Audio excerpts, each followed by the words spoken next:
दोस्तों बहुत बहुत स्वागत करता हूं मैं हमारे पूर्व छात्र पीयूष रंजन का। और पीयूष रंजन जी हमारे पुराने स्टूडेंट रहे हैं। 2017 में हमसे दिल्ली मुखर्जी नगर में पढ़े हैं और आज मैं उन्हें ढेर सारी शुभकामनाएं देता हूं, आपकी ओर से भी और अपने अपनी ओर से भी। और जो है एसएससी सीजीएल 2018 में इन्हें बहुत अच्छी रैंक हासिल हुई। उसके बाद में इन्होंने आज जो है कब्जा जमाया है एक्साइज एंड कस्टम्स इंस्पेक्टर के रूप में उस पद पर। और अभी भी ये ऑलरेडी एक सेंट्रल गवर्नमेंट पीएसयू में वर्किंग है बैंकिंग सेक्टर में। तो मैं स्वागत करता हूं अपने पुराने छात्र, पुरातन छात्र पीयूष रंजन का। पीयूष बहुत बहुत स्वागत है तुम्हारा और बहुत बहुत थैंक यू सो बधाई मच हो सर। तुम्हें जो है तुम्हारी दूसरी बड़ी भव्य सफलता के लिए। Thank you so much sir. मैं भी सबसे पहले तो कॉन्ग्रेचुलेट करना चाहूंगा सर उस एस्पिरेंट लोग का जिनका सिलेक्शन हुआ सीजीएल 2018 के थ्रू, बिल्कुल बिल्कुल और बिल्कुल। उन सारे स्टूडेंट्स का जो अभी तैयारी कर रहे हैं, प्रिपरेशन कर रहे हैं, उनको मैं हाँ ऑल द बेस्ट कहना चाहूंगा और चाहूंगा कि मेहनत से पढ़ाई करें वो लोग, क्योंकि उनके लिए रास्ता अभी खुला हुआ है। बिल्कुल बिल्कुल सही कहा। अच्छा पीयूष, तो एक बार बताना जरा कि आप जो है किस जिले के रहने वाले हैं, किस प्रदेश से आप मतलब जो है बिलोंग करते हैं। मैं सर पटना जिला का रहने वाला हूँ, बिहार से बिलोंग करता हूँ। ओके। तो यस। जो है आपकी प्रारंभिक शिक्षा कहाँ पर हुई, स्कूलिंग कहाँ हुई, उसके बाद ग्रेजुएशन कहाँ से किया आपने। मेरी सर स्कूलिंग स्टार्ट हुई मेरे विलेज से ही। वहाँ पे अच्छा मैं जो विद्यालय होता है वहाँ से ही मैंने स्टार्ट किए और क्लास 4 तक मैं वहाँ पढ़ा, अच्छा। अपने गांव में ही। ओके। उसके बाद हम लोग पटना शिफ्ट हुए, तो अच्छा। वहाँ से सीबीएसई स्कूल था, वहाँ से मैंने 4th से स्टार्ट किया पटना जाके पढ़ाई करना। तो हम्म। मेरी 10th और 12th वहीं से हुई। ओके। और उसके बाद मैंने इंजीनियरिंग की तरफ अपना झुकाव देखा प्रिपरेशन के थ्रू, कि मैं प्रिपेयर कर सकता हूँ आईआईटी के लिए या ए ट्रिपल ई के लिए। उस समय ए हम्म ट्रिपल ई था। हम्म तो मैंने अपना प्रिपरेशन स्टार्ट किया वहाँ से 12th करने के बाद। हम्म उसके बाद ए आई ट्रिपल ई में तो या आईआईटी में उतना सक्सेस नहीं मिला। तो हम्म। मैंने ज्वाइन किया किट यूनिवर्सिटी उड़ीसा में। वहाँ से ओके। मैंने मैकेनिकल इंजीनियरिंग किया। ग्रेजुएशन में मेरी रही उड़ीसा में किस मैकेनिकल इंजीनियरिंग से। यूनिवर्सिटी से। कलिंगा यूनिवर्सिटी है सर। ओके, कलिंगा से। मैं अभी बोलने ही वाला था शायद, यस सर। क्योंकि कलिंगा भी काफी जो है, मैं अपने समय की बात बताऊं तो उस समय भी कलिंगा का अलग से फॉर्म भरना पड़ता था हम लोगों को, या ट्रिपल ई के फॉर्म भरने के यस बाद भी। ठीक है। Yes sir. Yes sir. तो काफी अच्छी यूनिवर्सिटी है, नो डाउट। अच्छा, तो ये तो रहा आपका एजुकेशनल बैकग्राउंड। और दूसरी चीज की इस समय जो एसएससी सीजीएल 2018 का जो रिजल्ट आया है, तो आपको कौन सी रैंक हासिल हुई है। मेरी ऑल इंडिया रैंक सर 2115 है। ओके। और यस सर, मैंने प्रेफरेंस में तो मतलब मेरे मोस्टली तीन प्रेफरेंस मैंने दिया था। Okay. MEA, second was income tax inspector, and third was excise. Although I know that I'm getting the excise, I will not get ITI. So I wanted to get excise inspector, so I got it. बहुत So बढ़िया, I'm pretty शानदार। happy. नहीं, बहुत अच्छा लगा। अच्छा, दूसरी चीज की जैसे अभी आप ऑलरेडी वर्किंग हैं, जैसा कि आपने बताया कि आप इलाहाबाद बैंक में पीओ सेलेक्ट हुए और बाद में इलाहाबाद बैंक मर्ज हुआ इंडियन बैंक के साथ, Yes. मतलब मर्ज हो गया। तो आप इस समय जो है ना बैंकिंग सेक्टर में ही आप जॉब कर रहे हैं। तो आपने जी हाँ सर। बैंकिंग सेक्टर की भी प्रिपरेशन अलग से, मतलब जो है अलग से करी थी, या साथ में ही चलती रही दोनों की प्रिपरेशन कंबाइंड। एसएससी नहीं सर, सीजीएल मेरी एक अलग थिंकिंग फील्ड आ जाता मतलब है और बैंकिंग का थोड़ा यस, सा सिलेबस अलग है। हाँ सर, सिलेबस में काफी कंट्रास्ट हो जाता है। तो मैंने जब अपनी प्रिपरेशन स्टार्ट की थी तो मैं सीजीएल की तरफ ही झुकाव था, मेरा कंप्लीट हम्म झुकाव। बट जब मैंने सीजीएल 2018 का प्री दिया, उसके बाद उसके मेंस के एग्जाम में थोड़ा सा डिले हो गया था, काफी ओके। डेज एक्सटेंड हो गए। तो उसी बीच आईबीपीएस पीओ का फॉर्म आया। हम्म। तो मेरे साथ जो फ्रेंड लोग थे तो वो भी प्रिपरेशन कर रहे थे, बैंकिंग का भी करते थे। कुछ फ्रेंड्स जो थे सर्कल में, कुछ एसएससी का हम्म कर रहे थे। तो हम्म उन्होंने मेरे को बताया कि आईबीपीएस का फॉर्म निकला है, सिलेबस हम्म ऑलमोस्ट सेम है, बस ये है कि थोड़ा रीजनिंग उसका अलग रहता है। बैंकिंग सेक्टर में रीजनिंग हम्म। थोड़ा डिफिकल्ट रहता है। लेकिन क्योंकि मेरी इंग्लिश थोड़ी ठीक थी तो वो लोग ने सजेस्ट किया कि इंग्लिश क्योंकि कॉमन है तो हम्म। उसमें एक बार ट्राई कर सकते हो। ओके। इसलिए मैंने आईपीएस पीओ का फॉर्म भरा उस समय। और बस नहीं, और वहां से प्रिपरेशन हल्का बस किया, थोड़ा सा किया, रीजनिंग में थोड़ा सा ध्यान दिया। तो उसे बहुत मेरी अच्छी, मतलब बैंकिंग में भी। बहुत अच्छी शुरुआत करी एटलीस्ट, और बहुत सही डिसीजन लिया था आपने सही टाइम पे। अच्छा, जो इस समय जो एस्पिरेंट तैयारी करने के लिए आ रहे हैं, तो इस समय एस्पिरेंट्स के पास में पढ़ाई करने के दो मोड हैं। पहले कोचिंग आपने जब ली थी तो ऑफलाइन ही थी सिर्फ, अब इस समय ऑफलाइन और ऑनलाइन दोनों हैं। तो स्टूडेंट्स के पास में पहले से कहीं ना कहीं अब कंटेंट की अवेलेबिलिटी इजी हो चुकी है, और उनके पास में कंटेंट कहीं भी देश में बैठ करके वो लोग पढ़ाई कर पा रहे हैं। बट जो सबसे Yes. मेन चीज है वो है उनका सेल्फ डिसिप्लिन, कि वो खुद को डिसिप्लिन में रखते हुए कितनी पढ़ाई खुद से कर पाते हैं, ठीक है, कितना समय वो इसमें डिवोट कर पाते हैं। तो आप उन्हें क्या सलाह देंगे कि दिन में कितने घंटे पढ़ने चाहिए, या बहुत ज्यादा घंटे पढ़ने से सिलेक्शन होता है, या बहुत ही स्मार्टली पढ़ने से सिलेक्शन होता है? और आपकी अपनी राय क्या है, किसी एवरेज स्टूडेंट को क्या करना चाहिए, आपकी राय? मैं अगर सर अपने बारे में बताऊं तो मैंने क्योंकि ऑफलाइन पढ़ाई की थी, तो हम्म मुझे वो सूटेबल लगा था अपने टाइम में। अभी हम्म। के समय में ऑनलाइन क्लासेस काफी ज्यादा हो गई हैं, हाँ हाँ अवेलेबिलिटी काफी ज्यादा हो गई है स्टूडेंट्स के पास में। हाँ लेकिन इसे एक बस थोड़ा सा दिक्कत आ गया है कि लोग थोड़ा डाइवर्ट जल्दी हो जा रहे हैं। हाँ। बस अगर लोग ये जो भी एस्पिरेंट्स हैं जो भी अभी तैयारी कर रहे हैं, वो बस इस बात को समझ लें कि हमें डाइवर्ट नहीं होना है। आप चाहे ऑनलाइन क्लासेस से पढ़ो या आप ऑफलाइन क्लासेस से पढ़ो, आपको बस मेहनत करनी है और आपको अपनी खुद की कैपेसिटी पता करनी होगी कि आपकी क्या कैपेसिटी है, आपकी क्या पॉजिटिव्स है, आपकी क्या निगेटिव्स है, किसमें आप वीक हो, किसमें आप स्ट्रांग हो। जब तक खुद का सेल्फ एनालिसिस नहीं आप कर लोगे कि मेरे को क्या करना है, मेरे को किस तरह से करना है, तब तक आपको थोड़ा डिफिकल्टी ज्यादा होगी। तो जो लोग अभी मोस्टली जो एवरेज स्टूडेंट हैं जो तैयारी कर रहे हैं, कुछ मार्क्स से रह जाते हैं या कुछ एक पर्टिकुलर सब्जेक्ट में कमजोर हो जा रहे हैं, जैसे मान लिया अगर कोई रूरल एरिया से आ रहे हैं तो थोड़ा इंग्लिश में प्रॉब्लम हो जाती है। हम्म तो अगर मैं सिर्फ एसएससी की बात करूं हम्म पार्टिकुलर लेकर, तो एसएससी में दो पार्ट सिंपल डिवाइड किया होता है, एक वोकेबलरी और एक कम्प्रीहेंशन टाइप का। तो हम्म वोकेबलरी तो आपको कोई भी बुक्स मिल जाएगी, आप उससे अगर प्रिपरेशन करना चाहो तो आप आराम से कर सकते हो। उसमें आपको अपना मेहनत लगेगी, कितना टाइम आप दे सकते हो उसको लेकर। लेकिन अगर कम्प्रीहेंशन की बात करें तो उसमें आपको अपनी थोड़ी अंडरस्टैंडिंग बनानी पड़ेगी, हम्म इंग्लिश लैंग्वेज पढ़ना पड़ेगा, थोड़ा न्यूज़पेपर पढ़ लो, थोड़ा नॉवेल्स देख लो, थोड़ा मूवी देख लो, कुछ भी कर सकते हो आप। हम्म लेकिन इतना कम्प्रीहेंशन समझना स्टार्ट कर दो ताकि जब अगर कोई पैसेज आए या फिर इन द ब्लैंक्स आए, तो ऐसे में आप पूरे अंडरस्टैंड कर पाओ कि पैसेज क्या कर रहा है, क्या वर्ड सूट करेगा, क्या नहीं सूट करेगा। तो बिल्कुल। इंग्लिश की तो ये बात हो गई। अगर मैथ्स की बात की जाए तो क्योंकि टीचर्स के आने के बाद थोड़ा सा फ्लक्चुएट कर रहा है। हम्म 2017 की बात अगर करें, 2018 की, तो उसमें थोड़ा कंसेप्चुअल क्वेश्चन ज्यादा आए थे।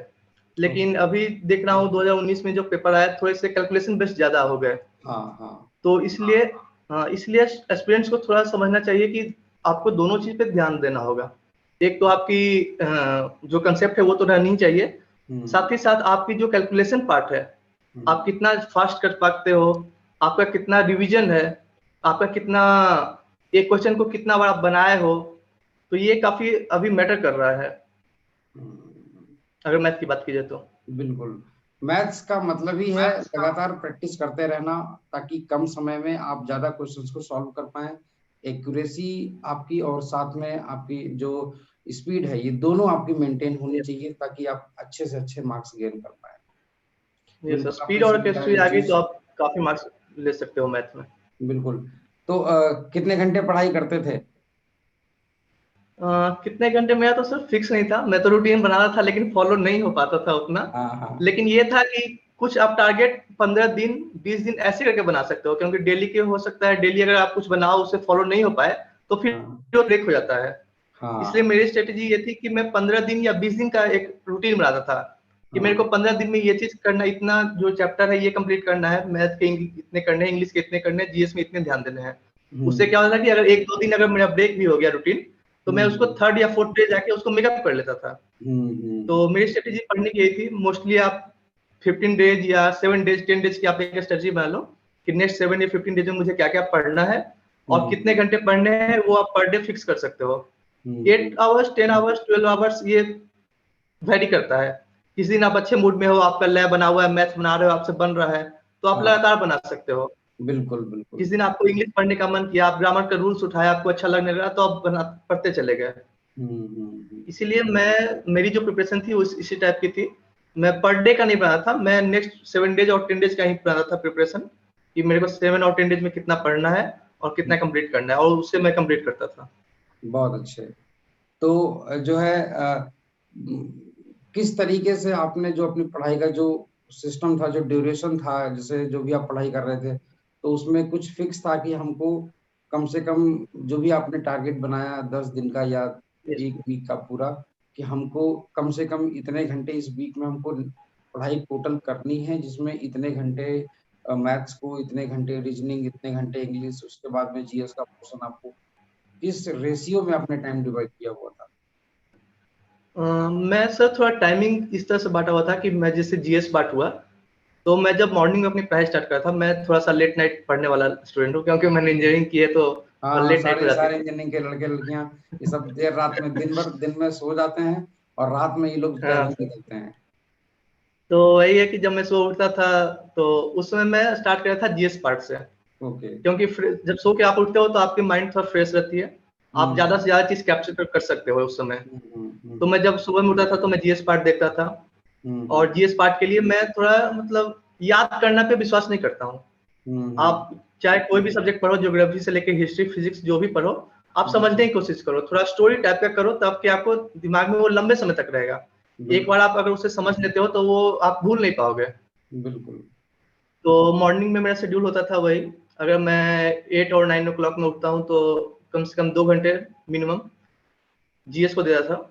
हम्म उसके बाद जब आप कोई आफ्टरनून सेशन होता है, तो आफ्टरनून में आप थोड़ा से अनइजी फील करते हो, तो अनइजी के टाइम में आप क्या करो कि आपको जो चीज अच्छा लगता है, जो सब्जेक्ट, जैसे हम्म मेरे को मैथ अच्छा लगता था, तो हम्म अगर मेरे को नींद भी आ रही है तो मैं मैथ बना सकता हूँ।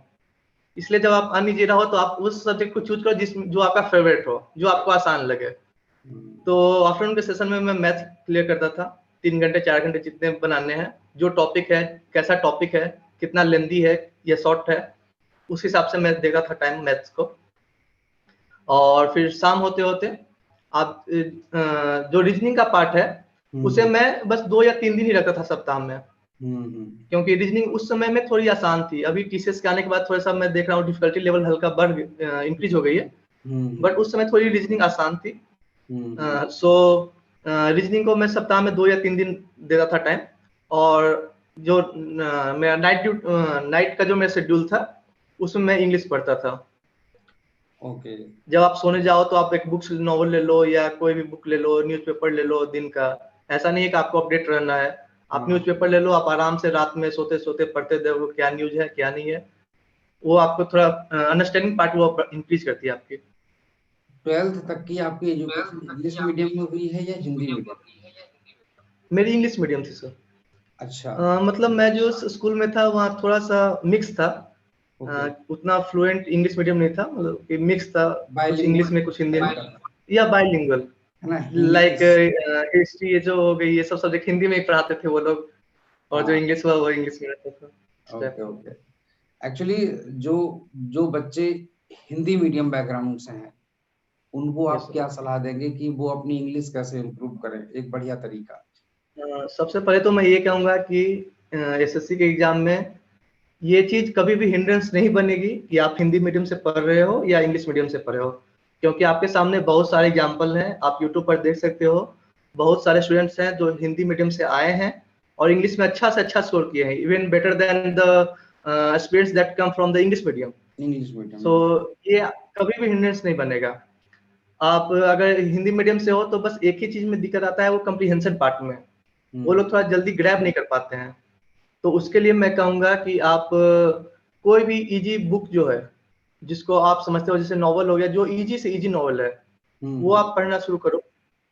हम्म आप अंडरस्टैंड करना शुरू करो, छोटा छोटा कंप्रीहेंशन पढ़ो, उसका अर्थ निकालो, क्या बोल रहा है क्या नहीं बोल रहा है। उसमें अगर कोई वर्ड आता है तो उसको आप नोट डाउन करो।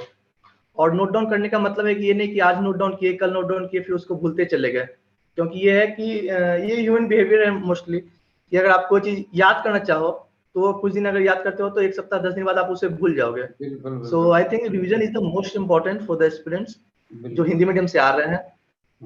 आप तैयारी कीजिए, आप उसी लेवल पे हैं जो लोग इंग्लिश मीडियम से आ रहे हैं। उसमें कोई अलग रेंज नहीं है आप लोग की। और वोकेबलरी मेहनत करनी पड़ेगी, आप याद करो जितना आप याद कर सकते हो, वन वर्ड सब्स्टिट्यूशन ये सब का वैल्यू ज्यादा बढ़ते जा रही है धीरे धीरे। और इंग्लिश का मैं देख रहा हूँ जो सिलेबस है, सॉरी, वो उतना डिफिकल्ट नहीं है। पैटर्न में जब देख रहा हूँ, जब मैं सिनोनिम्स या एंटोनिम्स की बात करता हूँ, तो इजी वर्ड्स ही आते हैं जो आप कॉमन डेली यूज में आप ला रहे हो उसको। सो मैं उन लोगों से यही कहूंगा कि आप पढ़ाई करो। आप ये कभी दिमाग में मत लेके चलो कि मैं इंग्लिश हिंदी मीडियम से हूँ तो मेरे को थोड़े ज्यादा मेहनत करना पड़ेगा। आप बस अपनी मेहनत देखो, अपना एनालिसिस करो कि मुझे कितने मार्क्स आ रहे हैं, किस एरिया में मैं शॉर्ट हो रहा हूँ, उसमें मेरे को ज्यादा मेहनत करना है। बिल्कुल, कहने का मतलब ये है कि आप प्रिपरेशन करते रहें, प्रैक्टिस करते रहें, सेल्फ एनालिसिस करें, और एनालिसिस किसी टेस्ट, मॉक टेस्ट के जरिए आप करें। अपना जो वीक पोर्शन है आप उस पर ज्यादा वर्कआउट करें, ताकि आप उस चीज को लगातार इम्प्रूव करते रहें, है ना? Yes sir. बिल्कुल। तो जो है, आप जितने भी हमारे इस समय जो वर्तमान छात्र हैं या जो भविष्य में बनने वाले हैं हमारे स्टूडेंट, ठीक है, सभी के लिए मैं यही कहूंगा कि जो है पीयूष जी ने जो भी बताया है, तो बहुत ही गौर से आप सुनिएगा, क्योंकि देखिए, जो जिस रास्ते पर चल करके गया होता है वो बहुत बेहतर तरीके से बता सकता है कि कहाँ पर गड्ढा मिला था और कहाँ पर ऊंचाई थी। ठीक है, तो आपको कैसे संभल के आना है और कौन सी चीजों को आपको साथ में लेकर के चलना है और कैसे उनको होल्ड करना है और किस तरीके से उनके सहयोग से हमको अपनी मंजिल तक पहुंच जाना है। पीयूष जी हमारे पुराने स्टूडेंट से, ऐसा एक बात बताना पीयूष, मेरी क्लास में सबसे अच्छा क्या लगता था तो? सर की क्लास में सबसे अच्छी बात है सर की ड्राइंग। सर की ड्राइंग आप देखोगे, उससे आप समझ जाओगे कि सर क्या पढ़ा रहे हैं, और वो आपको हमेशा याद रहेगा। तो मैं सर से पहले ही बात कर रहा था, फोन पे भी आज बात किया, जब मेरा रिजल्ट आया तो मैं सर को बताया। तो सर से जब मेरी बात हुई तो मैं बोला, सर आपका कंसेप्ट और आपका ड्राइंग, बस इतना ही चीज चाहिए जो आप सब्जेक्ट पढ़ाते हो उसे समझने के लिए। तो इतना, बस इतना अच्छा से आप पढ़ाते हो कि कोई भी स्टूडेंट रहेगा हंसते खेलते आपका, बस देख कर कि क्या ड्राइंग हो रही है और क्या कंसेप्ट, इजी वे में, इधर एकदम इजी वे में, आसान तरीका जो होता है उसमें जो आप समझा देते सर, वो अभी तक याद है। वो चीज कभी नहीं भूलेंगे सर। बिल्कुल नहीं, बहुत सारे पुराने और भी जो स्टूडेंट थे जो ऑलरेडी सेलेक्ट होके गए, उनके भी यही स्टेटमेंट थे। मैंने मतलब क्या किया था कि जो भी सिलेबस है, उस पूरे सिलेबस में जो भी क्वेश्चंस प्रीवियस ईयर्स के बने और जो चीजें एक्सपेक्टेड थी कि जो पूछी जा सकती थी, उनको एक ऐसी सरल भाषा में मैंने पिरोने की पूरी कोशिश करी कि अगर किसी रिक्शे वाले को भी मैं पढ़ाऊं जिसने पहले कुछ भी ना पढ़ा हो, तो उसे भी समझ में आ जाए। ये मेरी पूरी कोशिश रहती है, क्योंकि ये जो सिविल सर्विसेज के एग्जाम्स होते हैं, इनमें हर एक एजुकेशनल बैकग्राउंड का स्टूडेंट आता है, हर बैकग्राउंड से आता है, कि कोई बहुत अच्छी स्कूलिंग से आता है, तो कोई इंग्लिश मीडियम बैकग्राउंड से, कोई हिंदी मीडियम, कोई इंजीनियरिंग बैकग्राउंड से, तो कोई जो है बीएससी के करके आता है साइंस बैकग्राउंड से, कोई कॉमर्स से आता है, कोई ह्यूमैनिटीज से आता है। तो इसीलिए सभी लोगों को वो भाषा एक बराबर लगनी चाहिए, ताकि सभी लोग एक बराबर सीख सकें। तो ये है चीजें। तो पीयूष, बहुत अच्छा लगा, और मैं मेरी तरफ से बहुत बहुत शुभकामनाएं। और मैं एक लाइन बोलना चाहूंगा, एक मेरे हिंदी के जो है सर थे, जो आचार्य जी, हम स्कूल में जहाँ पढ़ते थे आचार्य जी बोलते थे, वो इंग्लिश में एक सेंटेंस बोला करते थे, don't rest on your ores. इसका मतलब था, किसी भी एक सफलता को पाने के पश्चात विश्राम ही ना करते रहें, अपितु उच्चतर लक्ष्य की प्राप्ति हेतु सतत प्रयत्नशील रहें। तो ये आपने जैसे पहले निभाया है ये काम, पहले इस आपने इस चीज को फॉलो किया है कि आप पहले एक सेक्टर में गए, उसके बाद में फिर आप जो है दूसरे सेक्टर में भी आ गए, कहने का मतलब आपने दूसरे एग्जाम को भी लगातार क्वालिफाई किया। तो भविष्य में भी आप लगे रहिए और ऊंची नई ऊंचाइयों को आप छुई, मतलब जो है स्पर्श करिए, चूमिए आप नई नई सफलताओं को। मेरी तरफ से ढेर सारी शुभकामनाएं और ढेर सारा आशीष। Thank you so much sir. और लास्ट में मैं ऑल द बेस्ट कहना चाहूंगा उन सारे एस्पिरेंट्स को जो आगे की तैयारी की कोई भी एग्जाम की प्रिपरेशन कर रहे हैं। All the best guys, do your best, you will find success. Thank you.